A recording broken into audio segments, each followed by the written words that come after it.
mga buddy, yan ang power supply, no? Tapos ito naman yung mainboard at saka yung T-con. Okay? So i-check natin yung BGH at saka BGL buddy kung present, no? Okay? So voltage check ko lang tayo ng tester natin. Mahirap, pasensyahan nyo buddy, walang cameraman tayo buddy, tayo lang mag-isa. Walang naghahawak ng cameraman, walang naghahawak ng camera. Okay? So yan, ito lagay natin sa ground.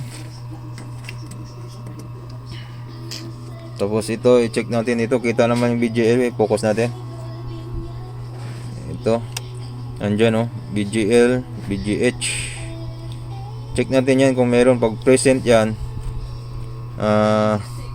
okay yung T-board natin, T-con pala, T-con. Tapos ito yung ano natin, 12 volt supply, yan fuse yan. So ito yung mga clock signal niya mga buddy, yan yung clock signal niya. So i-block natin yung mga konti, pero check muna natin yung voltage kung present. Okay, check natin. Okay, voltage check natin mga buddy, plug in na natin. Okay buddy, may supply na siya buddy, no? Ito 12 volts. Yung VGH ang problema buddy. Yung VGL, ito VGL to eh. Focus natin, ha. Yan. Ang VGL negative 4.8, negative 4.8. So ang VGH, ito VGH 3.6. so wala, wagsak yan. Okay, troubleshoot muna natin. So okay buddy, may problema ang ano nito. Paano natin, try natin hang yung isa. Yun yung ano natin dyan muna, kasi tingnan natin kung makasupply yung BGL. Hang natin yung isa, tapos yung isa naman. Okay, kung makasupply siya, ibig sabihin ito yung ano problema. Okay,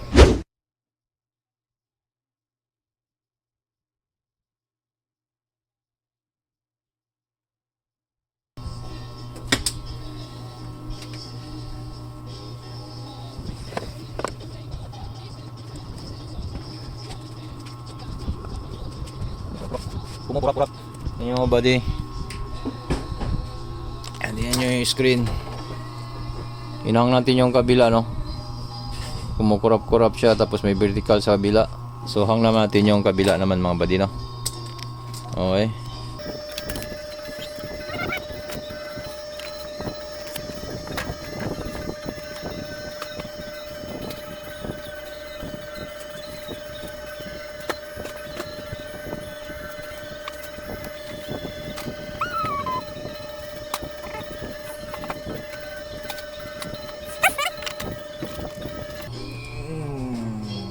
Yun, hang natin yung isa, puti dito, plain siya. Ang problema niyan,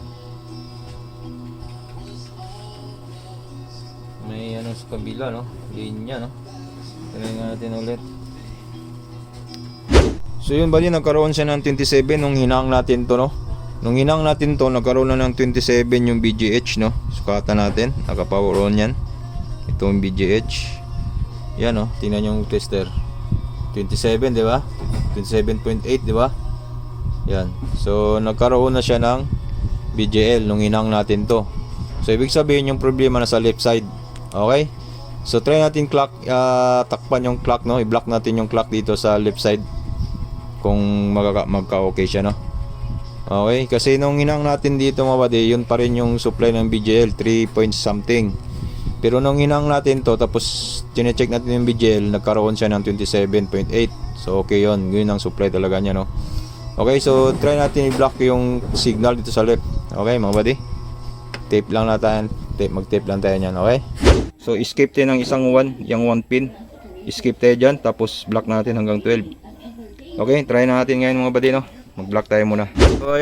So ayan buddy, lagyan natin tape, 12 nito. Yan.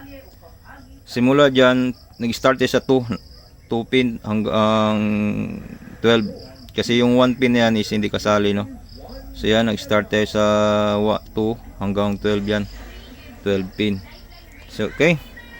So try na natin mga buddy, no. Ilagay ko lang sa tripod to. Okay buddy, lagay natin, tapos voltage check natin mga buddy, no.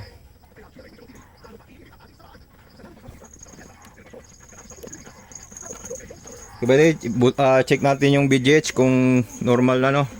Kasi kanina 3.3 lang yung BGH talaga. So kailangan lumabas yung 27 volts, no. So yan, papower na natin, buddy.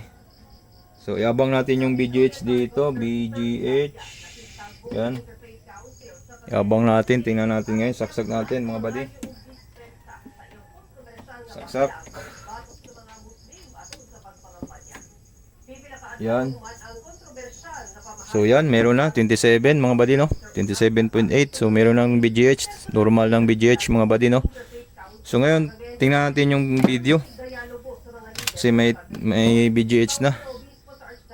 Okay, tingnan natin. Oops. Okay. Okay na buddy, no. Yan, oh. Signal, no. Yan.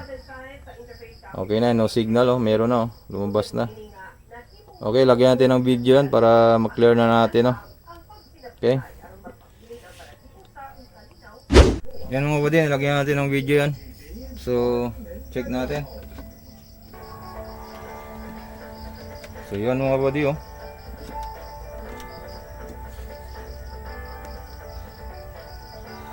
May linya sa ano, no. Yan mga buddy. Kaso may line pa siya mga buddy. So, tanggalin natin yung line niya. Pero i-perfect natin to. May linya sa taas, oh, at sa baba.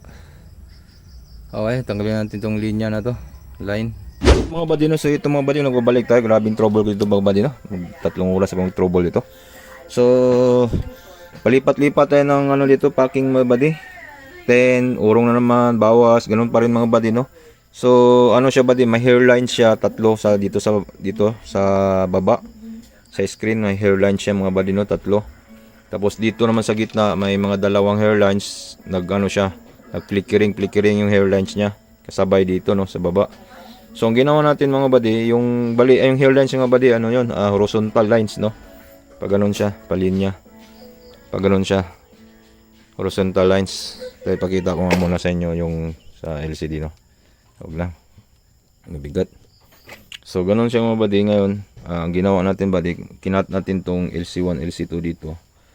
Ito yung BGH add, at saka BGH even. Yan, kinakat natin yan. Lagyan natin dito sa BGH. Yung isa naman sa BGL. Yan, bali dalawang, ano yan buddy, dalawang jumper yan, magnetic wire gamit natin, no.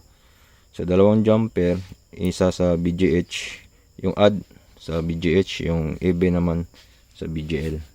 Yan, may pangalan yan dyan, eh. Basta ganito yung board nyo, hanapin nyo yung BGL, BGH, yan, dito lang magkatabi lang yan sila. So yan, lagyan nyo na lang ano yan, magnetic wire jumper, no. Kasi add even kasi yan mga buddy. So ibig sabihin nag swapping voltage yan. Yan ang cause ng flickering. So yan, ginawa natin. So malinis na siya mga buddy, no. Okay, pakita ko lang sa inyo mga buddy. Okay buddy, saksak natin buddy, makita natin yung ano mga buddy, no. Yung display. Yan. Saksak na. So yan siya mga buddy, oh. So yan, wala na siyang ano mga buddy, no. Kaya lagyan natin ng ano, picture. Yan mga buddy, oh. Ganda, no. Pinong-pino siya buddy, no.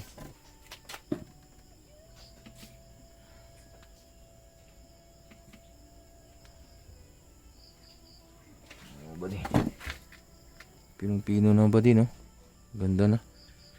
Okay na okay siya buddy, no. Napakaganda, pinong-pino, no. Wala siyang flickering, no. Wala na siyang hairlines, no. Wala na yung hairlines mga buddy, no. So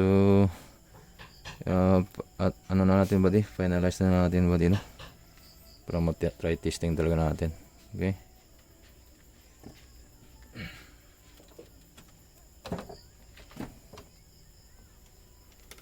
Yan buddy, nasaraduhan na natin buddy. Ayan.